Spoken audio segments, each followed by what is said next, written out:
وہ basically documentary جس context میں بنائی گئی تھی اس کا مقصد یہ تھا کہ جو ممالک کالونائز رہے تھے اس کے بعد ان کی ماڈرن ایجوکیشن کے نام پہ کیا کیا ان کو پڑھایا گیا.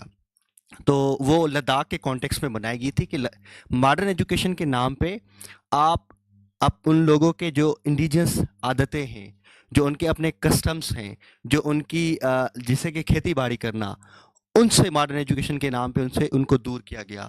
For example wearing a jeans, وہ ایک ماڈرن ایجوکیشن کے کانٹیکس میں لیا گیا. میرا جو سوال ہے بیسیکلی, ایک ایجوکیشن ہے جو امپاور کرتی ہے, دوسری ایجوکیشن ہوتی ہے جو ری شیپ کرتی ہے. آپ پینل میں میرا سوال یہ ہے کہ جو ماڈرن ایجوکیشن ہے آفٹر دا کالونیلزم, وہ ری شیپ کرنے کے لیے بنائی گئی ہے تاکہ ہم جو جن کے انڈر کالونائز رہیں ان کے پرسپیکٹو سے سوچ سکیں اور ان کے نیچے ہو کے سوچ سکیں. مطلب امپاور کرتی ہے, ایکسپلائٹ کرتی ہے. بہت اچھا سوال ہے, میرا خیال ہے ہم تینوں کو جواب دینا چاہیے. جو ماڈرنائزیشن کی دیکھیے تعلیم ہے اس کا جواب بہت سادہ ہے میرے نزدیک. دنیا میں ماہرین تعلیم کا بلا تخصیص اتفاق رائے ہے کہ مادری زبان میں تعلیم ہونی چاہیے. کم از کم سمجھ لیں کہ پہلی 3 جماعتیں, میں ہچکچا کر کہہ رہا ہوں, مکمل ان کی مادری زبان میں. اس کے بعد جو اس کی ہمسایہ زبان ہو, دوسری زبان ہو, عام فہم ہو, اس سے واقف ہو. اس کیس میں سندھی ہے اور پھر اردو سمجھ لیں. اور پھر ایک خاص سطح پر یعنی 6 7ویں سے انگریزی, کیونکہ اس وقت انگریزی کو آپ علیحدہ رکھ کے آپ بالکل ترقی نہیں کر سکتے. اب اس میرے جواب میں آپ کی وہ سارے جواب مستور ہیں جو آپ پوچھنا چاہ رہے ہیں. اس سے ان کی language, art, culture, literature, history, values and indigenous values, everything will come along, because language is a system of values, system of thoughts, system of expression. It's a system of thought as well. جب آپ gradual transition کریں گے تو gradual transition کے ذریعے ایک تو آپ جسے modern, I would hate to use this word, secular rational education سے بھی اوائڈ نہیں کریں گے یا اس سے چشم پوشی نہیں کریں گے. تو اس کے بعد جب ٹرانزیشن ہوگی تو سرٹن لیول پر جا کر وہ بچہ بہتر چیزوں کو سمجھ سکے گا. میں اپنی بات ختم کرنا چاہوں گا. یہاں کا سٹیزن ایجوکیشن فاؤنڈیشن TCF, دی سٹیزن فاؤنڈیشن TCF, دی سٹیزن فاؤنڈیشن نے باقاعدہ تجربہ کیا. انہوں نے تو BSc تک اردو میں تعلیم دی اور پھر ٹرانزیشن پر لے آئے. خیر اس میں کچھ مشکلات پیش آئی ہیں, لیکن اس کا واحد جواب یہی ہے. اور ہمارے یہاں ماس ایجوکیشن نہیں ہے. 35,000 کے قریب مدرسے ہیں, کوئی 80,000 ملا ہم ہر سال پیدا کرتے ہیں. یہ سارے مدرسے بند کر دیں, اتنے اسکول کھول دیں, کوئی نہیں بھیجے گا اپنے بچے کو مدرسے میں, نہ کوئی بھیجنا چاہتا ہے. یہ اوپر سے مسلط کردہ ہے کیونکہ وہ تو ہماری آئیڈیولوجیکل فورس ہے. میں بات بہت آگے لے کر جا سکتا ہوں, بس اور 2 ساتھی بھی ہیں تو فی الحال کافی ہے. آپ نے بہت اچھی بات کی, بلکہ رائٹ ٹو ایجوکیشن کی اوپر جب اس کے اوپر جب مباحثے اور جب بحث جب چل رہی ہوتی ہے تو UDHR میں اور اس کے بعد جو باقی کے جو کنونشنس ہیں آپ کی ایکوساک کی اور ICCPR, اس میں بھی اس چیز کے اوپر بہت زیادہ اسٹریس دیا گیا. بلکہ ایک اور ہماری کنونشن ہے جس کا پاکستان سگنیٹری نہیں ہے, وہ ہے یونیسکو کا education ending discrimination in education, convention against discrimination in education. اچھا, اگر ہم اس کی بات کریں تو اس میں ایک بہت بڑا ایک پرنسپل جو ڈالا گیا تھا وہ right of the parents to choose education. مطلب یہ نہیں کہ منیمم اسٹینڈرڈس کو آپ اگنور کر کے آپ وہ کریں. جی انہوں نے جو بات کی تھی ماڈرنٹی کی, جو ہیومن رائٹس کی, اس کے حوالے سے جو بات ہے, تو اٹ از فار امپاورنگ.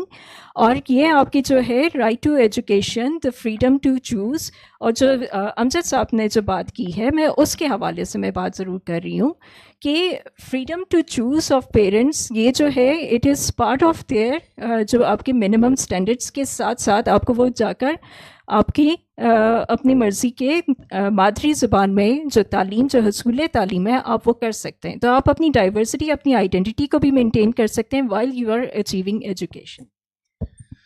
میں ماڈرن اور سیکولر ہونے کا اعتراف کرتا ہوں, اور مجھے ان دونوں دوستوں سے جو جواب موصول ہوا میں ان سے 100% اتفاق کرتا ہوں کہ مادری زبان میں ابتدائی تعلیم مادری زبان میں ہونی چاہیے, اور یہ کہ ایک وقت کے بعد پھر انگریزی میں اسے تبدیل کر دیا جائے. جہاں تک لباس کی بات ہے,